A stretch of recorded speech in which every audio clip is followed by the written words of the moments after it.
Hello, and thank you so much for inviting me to be part of your day today. I'm really excited to be joining you with a session that's really encouraging us all to think about pedagogy for the digital age. 2025 is a really interesting year, isn't it? If we think about across this country, across the world, there's so many different things happening at the moment and raising some really big questions about what that means to be a human being, what that means to live in the world that we live in.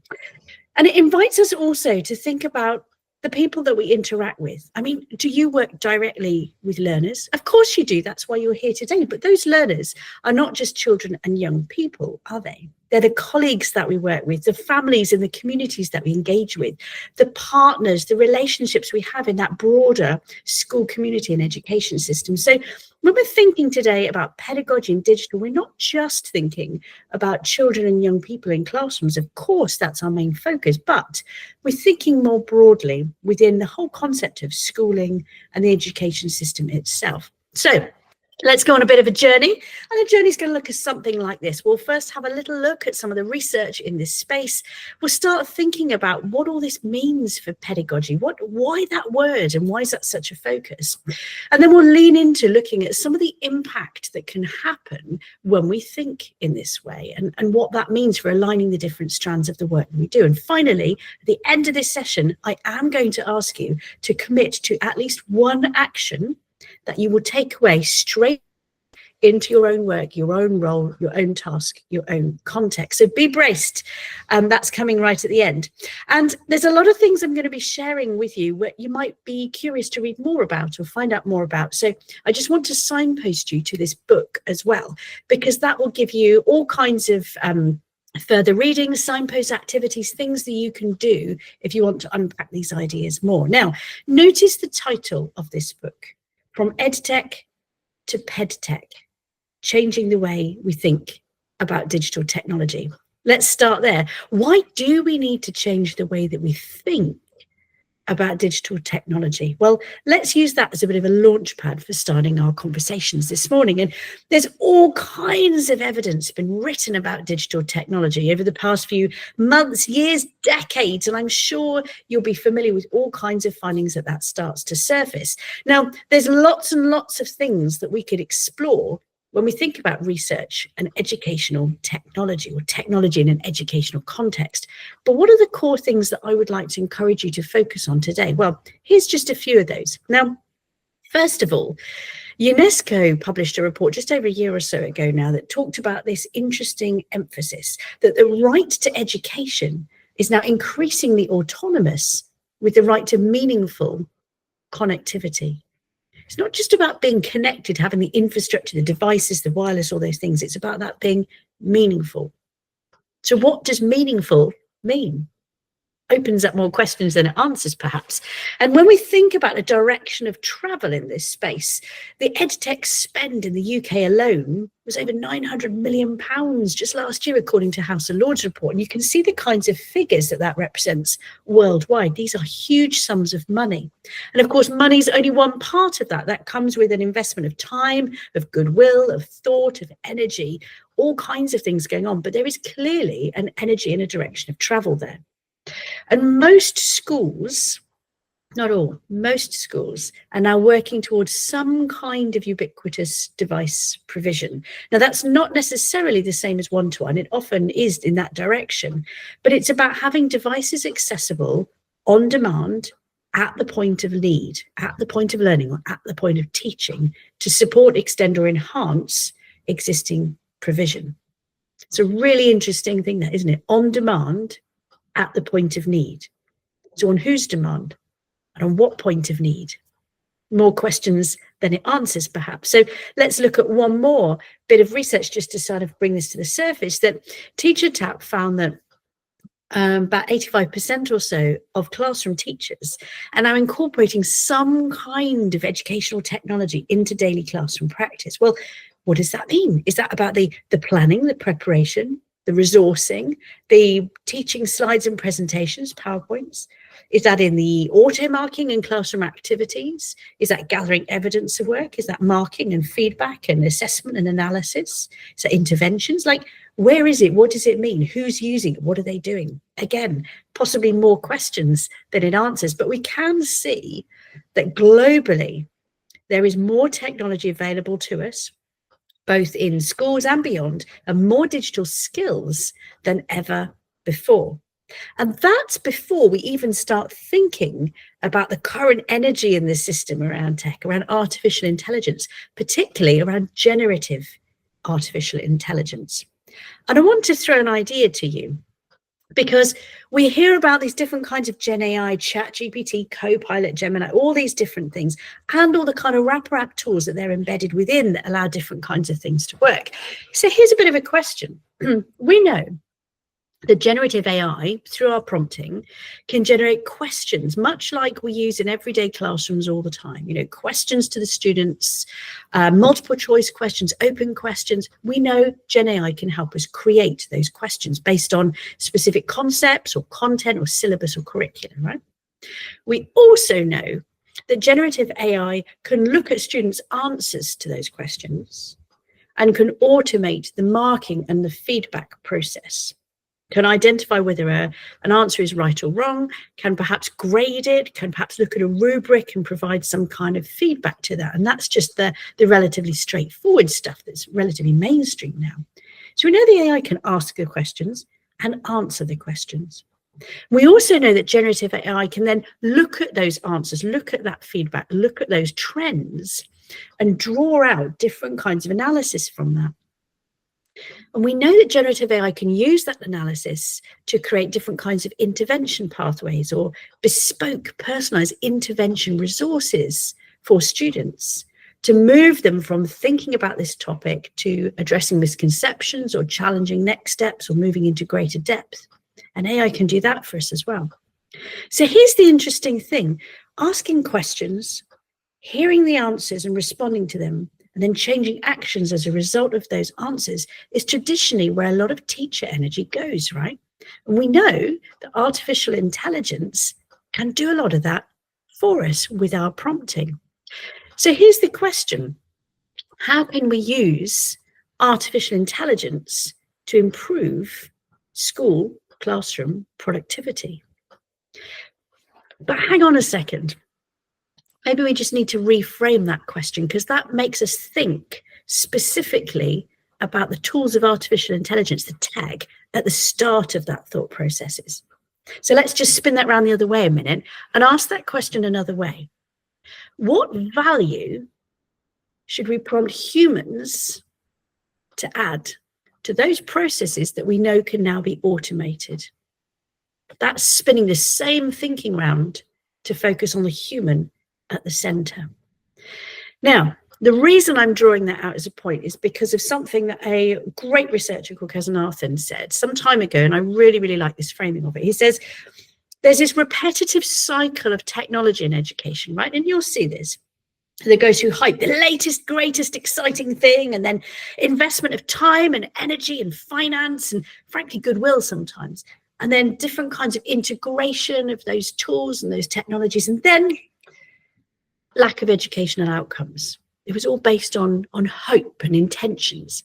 And he says this cycle keeps spinning only because each new technology, like AI, like interactive whiteboards, whatever it might be, reinitiates that same cycle. So let's learn from that, because if it's the technology that reinitiates the cycle, but it's the education that we care about, then we just need to change the way we're thinking about these things. Hence my reframing of that question about AI and its productivity. And that's behind this global shift that's currently underway, reflected in the title of that book, From EdTech to PedTech, because historically we've been thinking about all of this from a kind of EdTech tools first mindset. How can we use these digital tools to support our pedagogy? The tool's been the pivot point. So let's learn from that research. Let's learn from what we instinctively know, and let's evolve. Let's take a pedagogy first mindset, a human first mindset, and ask instead, what is our pedagogy? What does it mean to be human in a school, in an education system? What does it mean to be a teacher, to be a learner? So what is our pedagogy? And then, when we're clear on that, how can digital tools come in and support that? It puts the pedagogy as the pivot point. And it's actually the same space that we're looking at, the same things, the same mix, same context in that space. But that very subtle shift makes a really significant impact on what happens. But perhaps this introduces another kind of problem, because it introduces this word pedagogy. And lots of people will say to me, oh, Fiona, when you say pedagogy, what you actually just mean is teaching and learning, right? Or people will look it up and they'll say, oh, but this website says pedagogy is all about the study of teachers and teaching. Well, that's often how it's framed, but let's just scratch the surface on that a little bit. If I said to you, okay, pedagogy is about the role of the teacher in teaching, and about studying the ways and approaches of teaching, let's just pause a sec, because that makes some huge assumptions about how we use that word teacher and how we use that word teaching. What do we actually mean by a teacher? And is it the same for everybody? And when we talk about teaching, what does it look like? What does it feel like? What does it mean? And does that look the same in every classroom, in every country, in every physical location, with every group or cohort of learners? Maybe the subtlety here is within the wording, is within the thinking behind that. Because I'm reasonably sure that if we had a conversation now about what it means to be a teacher and to teach, we would all have subtly different nuanced ideas, and they come from somewhere. The thing that they'd actually all share in common is that ultimately we're thinking about the structural support for learners and learning, i.e. the people around the learner that we might call teachers or tutors or facilitators or guides or lecturers or whatever it might be. The structural support around the learner that enables learning. So by this word pedagogy, I don't mean the science of learning, and I don't mean the processes of learning. I mean the structural support of learners and learning. That's what and that's what ultimately the research tells us is meant by this word pedagogy. So let's break that down, because it's quite big stuff, right? Quite big concepts. Let's break this word pedagogy down into 4 smaller domains. You can see these in the boxes on screen now. First of all, views about the purposes of schooling. So think, while I say these thought prompts, have a think. What do you think? What is the point of going to school? What's the purpose of education? Is it to get ready for the next lesson, the next term, the next school year, the next type of school or phase? Is it to get ready for the workplace? Is that all we are? Economic kind of chess pieces? Is it about living with the communities around us, or the communities now, or the communities we might come into contact with? Local, global, regional, online, offline? What do we mean by that? Is it about acquiring knowledge and then proving that we've acquired that knowledge? Is it about demonstrating that we can apply skills, or that we can create innovative ideas? Is it about how we communicate with each other? Now, there's lots and lots and lots embedded within that, but what do we actually mean by the purpose of schooling? What are the goals of education? And those beliefs will be different across different groups of people, because we are different human beings with different underlying values and belief systems. So that's one element of pedagogy, because that influences the lens that we look at school through. The second domain of pedagogy, views on teachers and teaching. Like, what does it actually mean to be a teacher? Is it someone who stands at the front of the room with the audience of students in front of them, speaks and imparts things, then somehow by some kind of osmosis, these people kind of absorb stuff? Is that what teaching is? Is it about asking specific, provocative questions that challenge thinking of those in the room? Is it about being alongside learners and asking each other questions, that kind of mutuality, exchange of ideas? Is it about someone who knows slightly more about something, asking leading questions, challenging thinking? What does it mean to be a teacher? And what does this thing teaching look like? Can it be automated? We hear people talk about AI chatbots and tutoring. Like, if a student can interact with a chatbot and ask questions, answer questions, raise queries, be challenged, is the chatbot a teacher?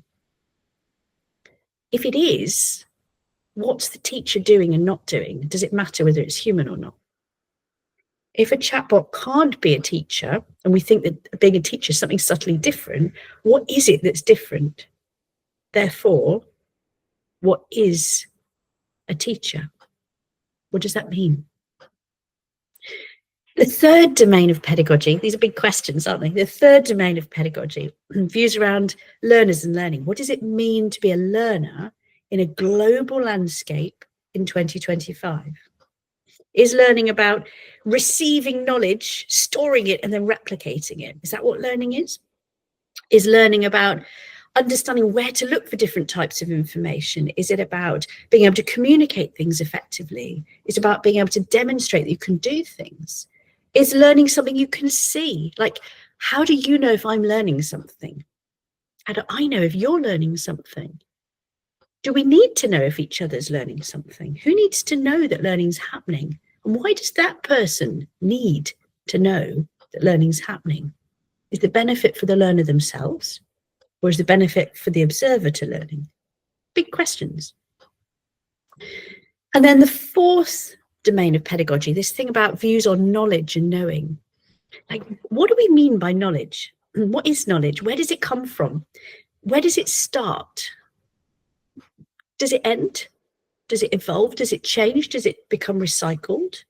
Where are the parameters around knowledge? What does that mean?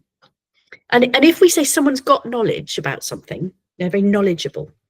Like, where is it? Where is that knowledge in them? Is it in their fingers, their hair, their nose, their brain? Like, where is it? Where is the knowledge? Is it the same for different types of knowledge? Does it change over time?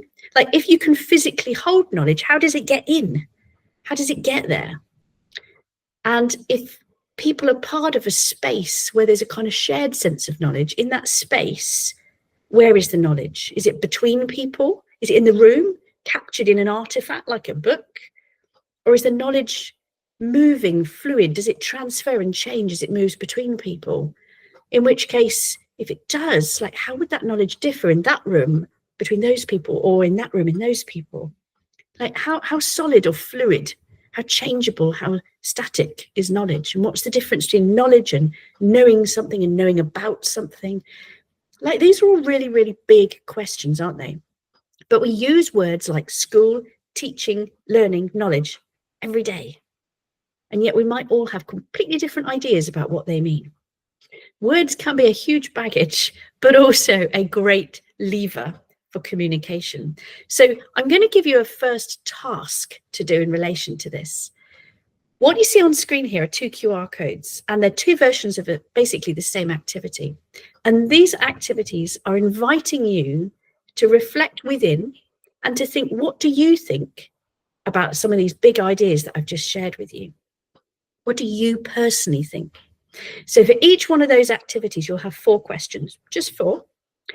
And for each of those questions, you're going to be asked, how do you think things should be?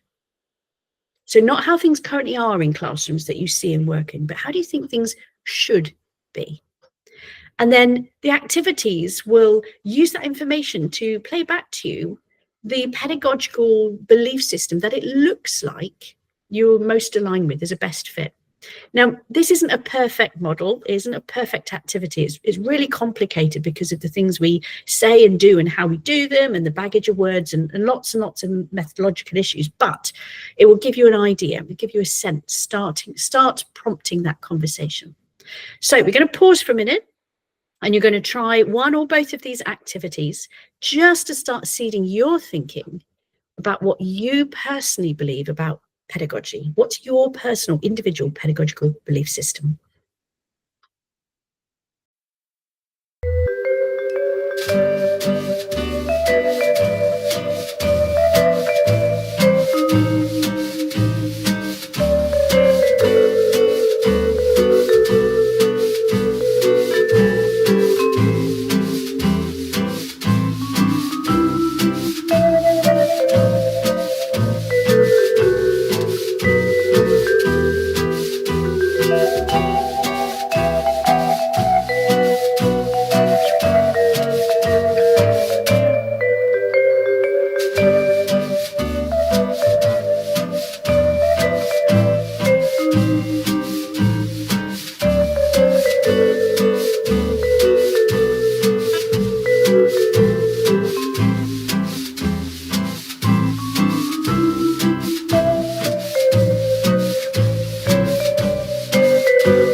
Thank you so much for doing that activity. What I'd like to do now is say, why does all this matter in a conversation that's actually, in this context today, about digital? So let's unpick that. I'm going to use an example of something someone introduced to me as knowledge forms. We think of them as worksheets or quizzes, but knowledge forms is an interesting framing for it, isn't it? And we do all these kind of worksheets and digital quizzes in our classrooms all the time in different ways. And I just want to unpick that type of activity. Let's think about a digital quiz. So when we think about digital quizzes, we often frame our conversation or talk about them in terms of the pedagogical practice, the what we're doing, the very visible stuff. The fact these can be done individually, the fact that you can get instant feedback, or it's really clear to kind of mark and assess these. The fact they're really time efficient, produce one quiz, one worksheet, push it out to different people, different stages, you might have different versions of it. And that with digital versions, the marking can be automated automatically. So those are the things we tend to sort of focus on, and the content that goes into these activities. Now let's just dig a little bit deeper on that, and let's look at the next layer down on this pyramid in relation to digital quizzes. The bit we don't often talk about as much are the pedagogical approaches. We might call them teaching strategies, learning strategies, methods, right? And these are how these activities work. And a lot of these things, like a typical online digital quiz, are based around ideas about retrieval practice. You're retrieving particular types of information, or you're deliberately practicing something like times tables or spellings, or you've had some input on something, and then the digital quiz is to check your comprehension, your understanding of that concept. And the other element, the other pedagogical approach aspect to this, is that these tools often are leaning onto the assumption that formative assessment matters. So it's not just about the number or grade you get at the end, might be summatively, but moreover, it's about where the knowledge gaps, and then where do we need to practice more, or where does the teacher need to intervene in terms of misconceptions, stretch, challenge, next steps, that kind of stuff. But you know what? The bit that we not ever talk about, but don't often talk about, is this bottom layer, right? The pedagogical beliefs that underpin these kinds of tools. It just doesn't really get talked about much. The why we're using these kinds of approaches in the first place. Because if you take the simple premise of that digital quiz, it's built on a set of beliefs that learning is individual. Everyone in the room is doing it individually. They're not talking together about it and coming up with shared answers. They might talk to each other while they're doing it. They might help each other, but the answers are per person, aren't they, individually? That's encouraged with this sort of thing. And that they're built on the beliefs that learning is sequential. So you might have an order of questions that puts easier ones first and then builds up over the course of the quiz or the task or the worksheet. And that learning's cumulative. We know what the learner is going to be answering at the end of the task before they've even started. It might go one of a number of different pathways, branching pathways maybe, or not, but we know the possibilities before we've even started. And that these types of activities are built on the premise that knowledge can be right or wrong. It can be assessed, it can be marked, it can be sort of validated against something. So there's a whole load of embedded belief systems in these ways of working that are there, that permeate, that we don't often talk about. Now, within the answers to these kinds of activities and within the questions, there are all sorts of other beliefs about the types of questions that we ask, the types of answers that we provide. And that's something that's really helpful to just scratch a little bit further on, because we talk about formative assessment as being really important, really powerful, but for what purpose? What do we actually do differently as a result of seeing answers to things? What do we do with those differences? And whose benefit are the answers typically for? Let's explore that through 4 different lenses. So imagine you're in a teaching learning scenario. It might be a classroom, might be professional learning, it might be working with peers or colleagues, whatever context you're happiest thinking about. When we ask questions, what is it that we actually do with the answers that our learners give us back? So lens 1, we get that answer and we have the answer so that someone can check if the learner's right or wrong, and then give a grade or, you know, relate it to a rubric or make a sort of value judgment based on that. Lens 2, that answer allows a more knowledgeable other, may or may not be a teacher or an educator, but a more knowledgeable other, to identify learner misconceptions, i.e., what did you get wrong that I can help with? What did you not understand that I can fix? And it's the educator or the leader, the facilitator, whatever you want to call it, that then adapts their actions. Not necessarily the learner, but it's the educator adapting their actions. Lens 3, the answer allows that more knowledgeable other, again, may or may not be a teacher, to shape learner actions by challenging, stretching them, questioning them, pushing them that bit further than what they could do individually on their own. And the fourth lens, the answers allow a group to collectively subvert assumptions, like pushing the bounds, pushing the norms, creating new ways of understanding, new forms of thinking about something that can't be predicted prior to these questions and answers, something that maybe no one saw coming. There wasn't a leader, there wasn't somebody who's directing that. It's a collective subversion. So 4 very different ways of thinking about questions and answers in terms of what we do with the answers.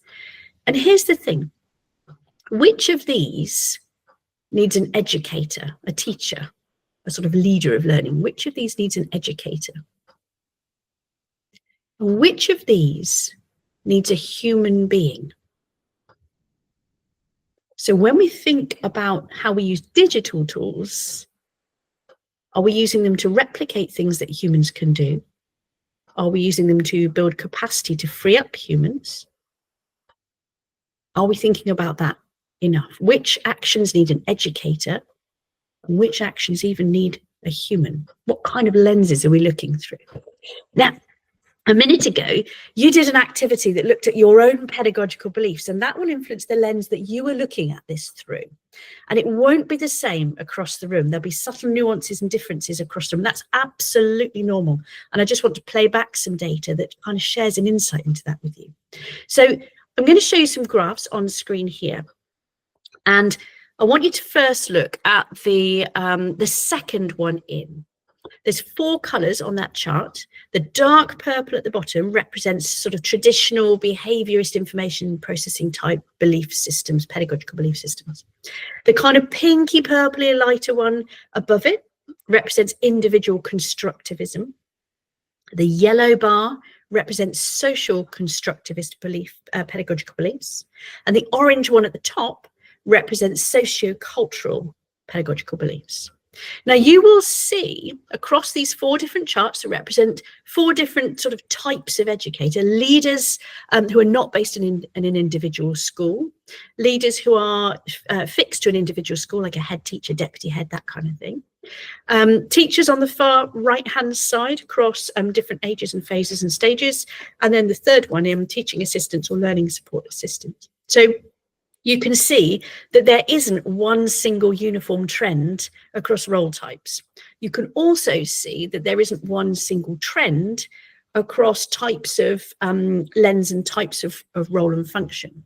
Okay, now it's really important to bear that in mind, because when we're thinking about using these words, teaching, learning, knowledge, schooling, digitally enhanced learning, all these kinds of things, we won't all have the same lens on what we're looking at or thinking about, because it's underpinned by different kinds of belief systems.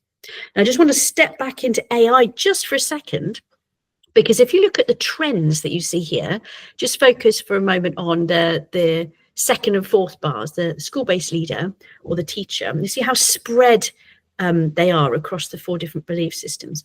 Let's look at what that looks like for educators across the whole sector when compared with those who are self-described or peer-described as AI enthusiasts. And you can see this trend on this graph. So the left-hand bar are our AI enthusiasts, and your right-hand bar are the sort of the sector-wide average trends. Now, the reason I want to share this with you is because of this.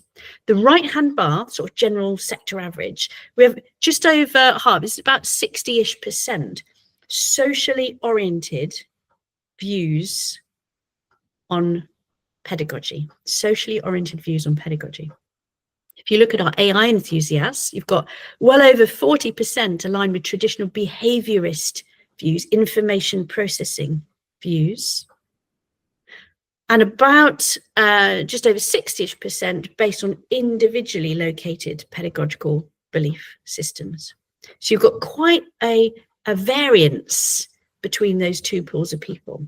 And that's important, because when we start thinking about how to use these tools and we hear the voices of those who are shaping our thinking, there may be quite some significant differences there in terms of the beliefs that underpin those conversations.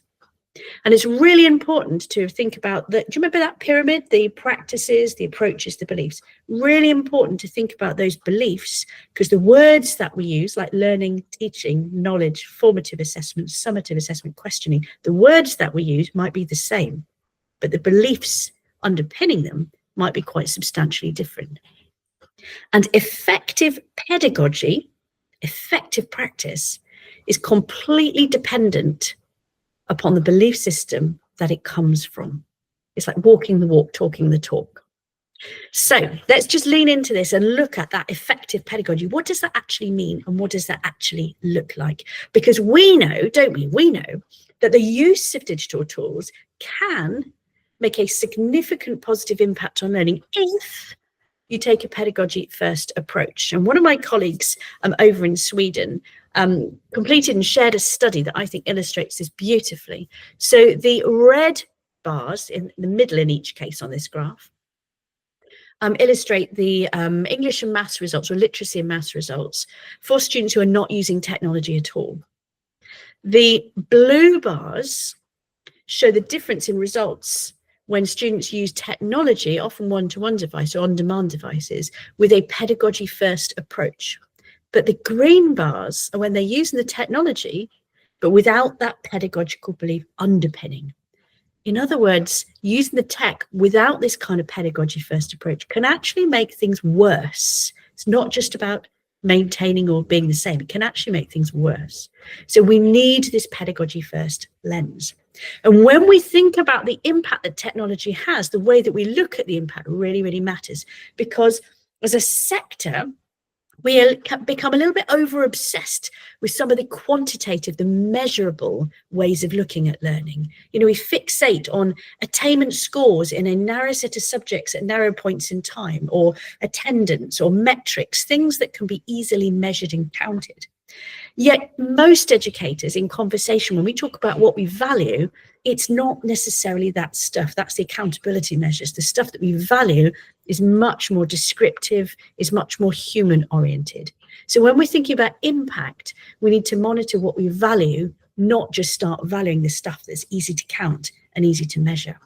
So when I'm sharing with you some insights into the impact of pedagogy-first approaches to digital, it's on that basis. And so when we think about impact in terms of what's happening across groups of schools, it's really important to think about all of those big ideas.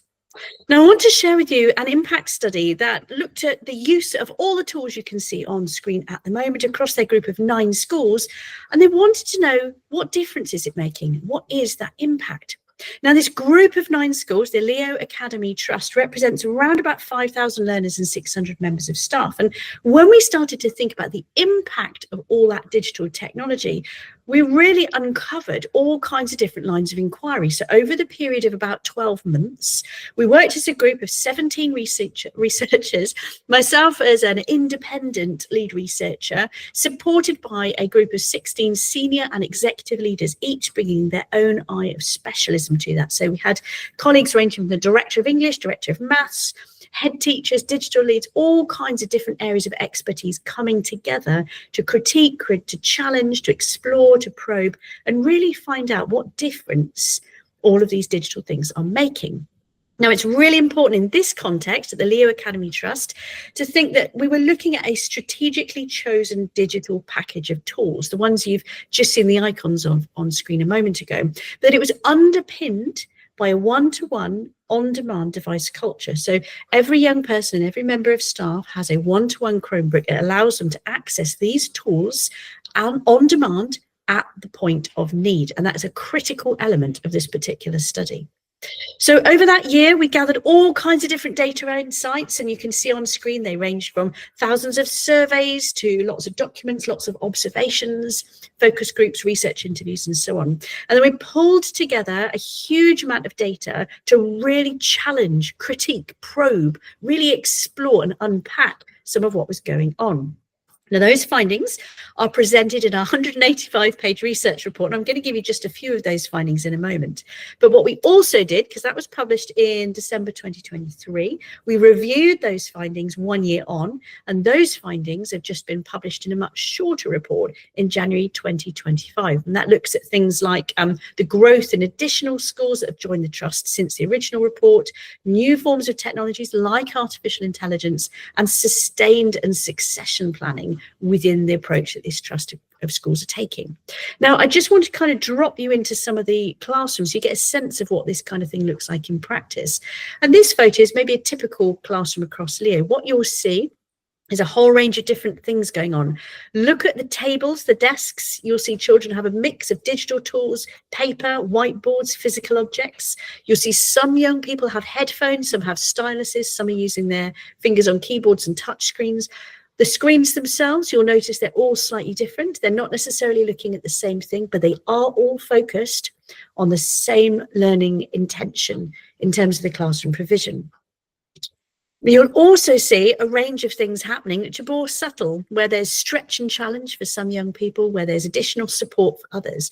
And there's a very significant presence of the use of accessibility features. These are not just for those children with special educational needs and disabilities and diagnosed reasons for using certain tools, but they're available as means for accessing learning based on preference. If a young person feels a tool helps them, they have the agency, the permission, the classroom culture to use those tools. So digital is about supporting learning for all children. It's not just a treat. It's not just for kind of gamification. It's not just for computing, and it's not just for children with special educational needs or disabilities. Really important cultural underpinning to this.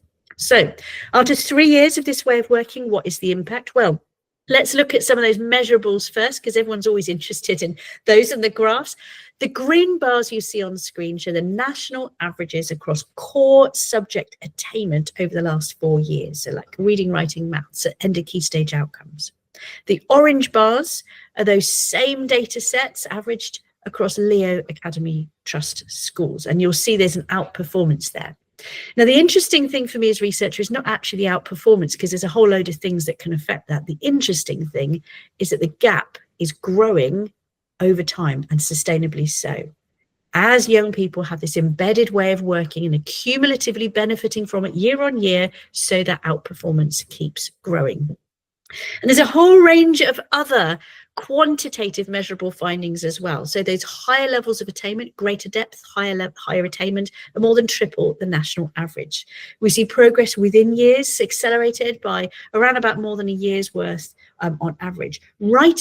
Handwriting, which is really interesting when we think about the role of digital, because people are often concerned about the relationship between digital and writing. Writing outcomes are outperforming, and that gap is growing year on year, because we're breaking writing down to think about the writing journey and process, not just the handwritten final outcome. Now, the young people that benefit most are nearly always those who have previous forms of barriers, which may be visible, may be invisible, often are disadvantaged young people, outperforming other children on occasion. But it's not just about children and young people. We are all learners, we're all professionals working together.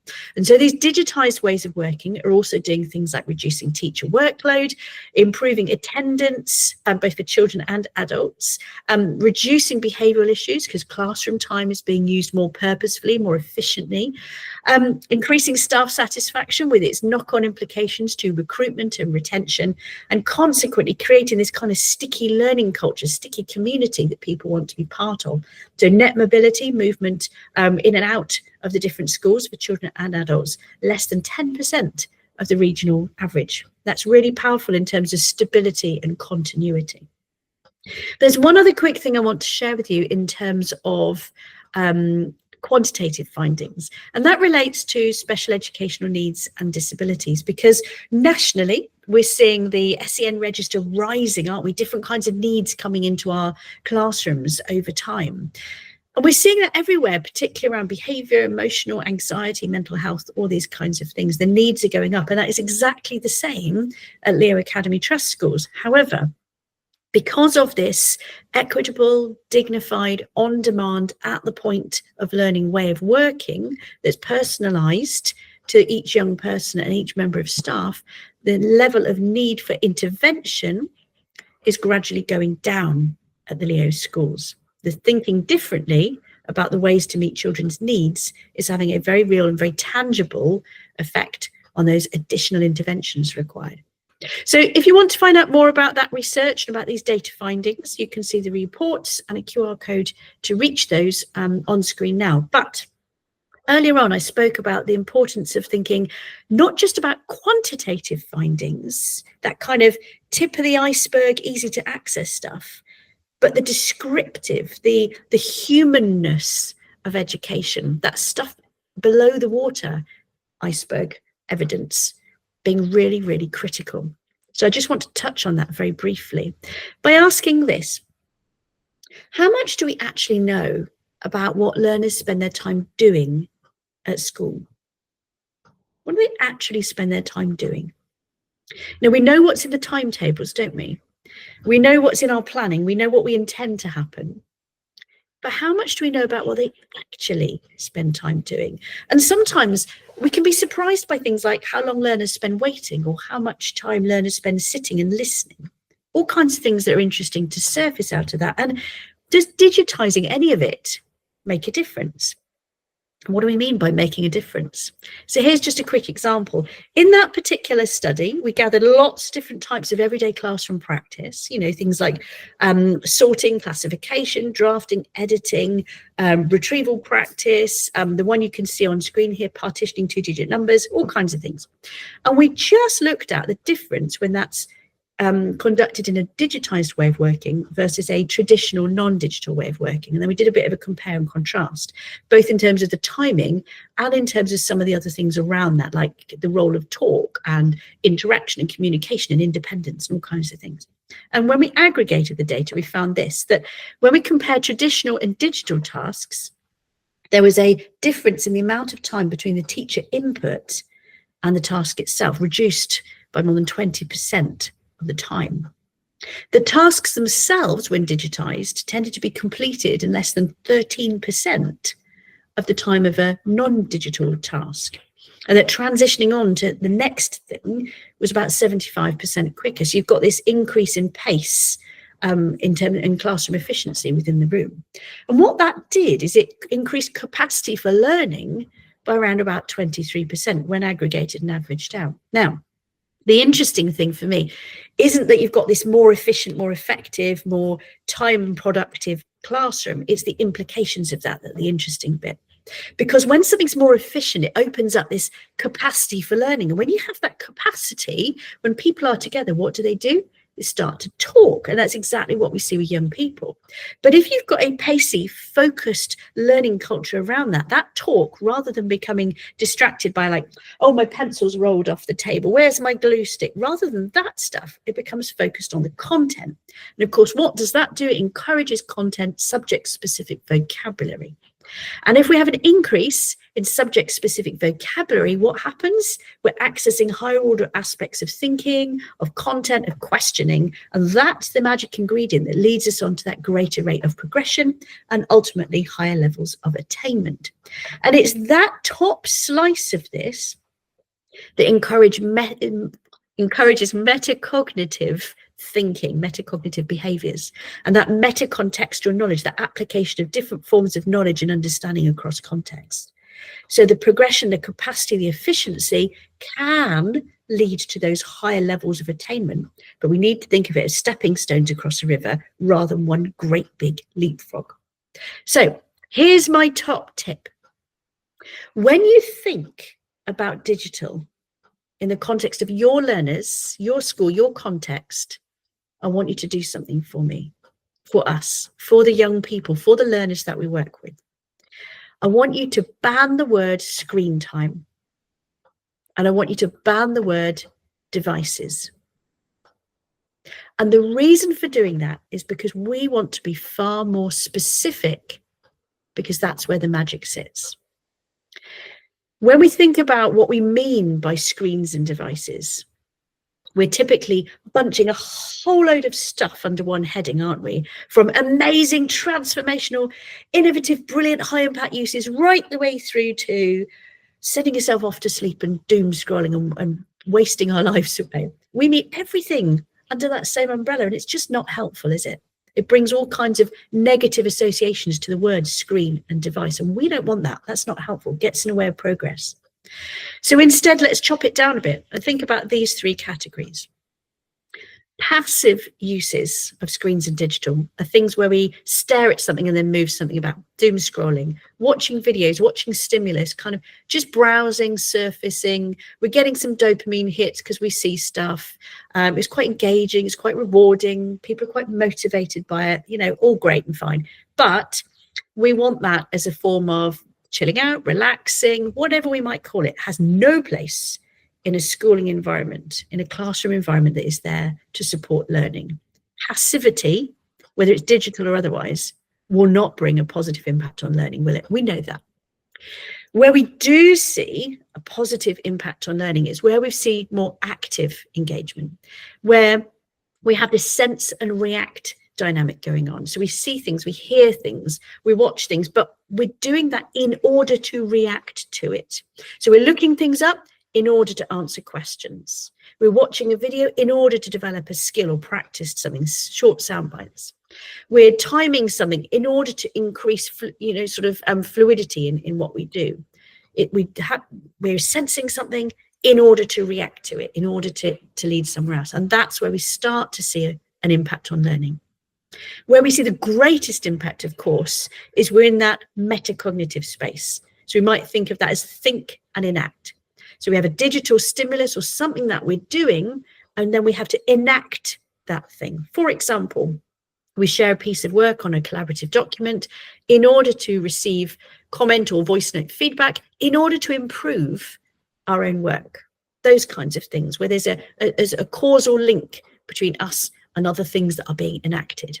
So passive, active, metacognitive, stare and move, sense and react, think and enact. Let's get away from screen time and digital.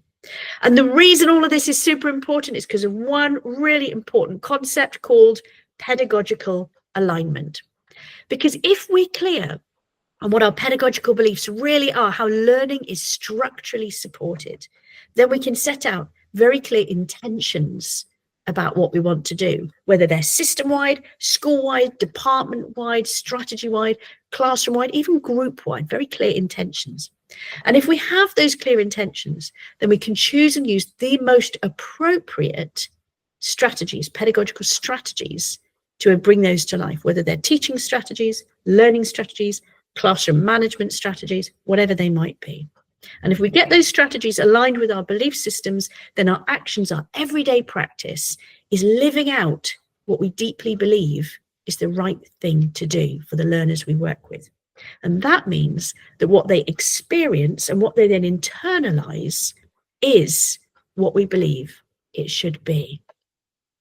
Because if each of us are able to choose the tools that help us be the human being that we really want to be, then both the tool and the human being become more effective. So 3 takeaways just to stimulate and prompt your thinking in this space. Number 1, reflect on your own pedagogical beliefs, the activity we looked at earlier on.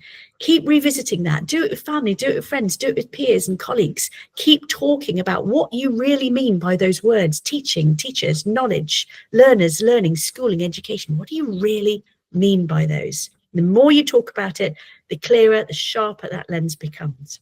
Second, focus. What is it that you spend the most time discussing? Is it the pedagogical practice, the what we're doing?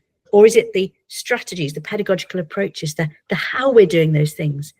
How much time do we spend focusing on our beliefs, the why we're doing those things?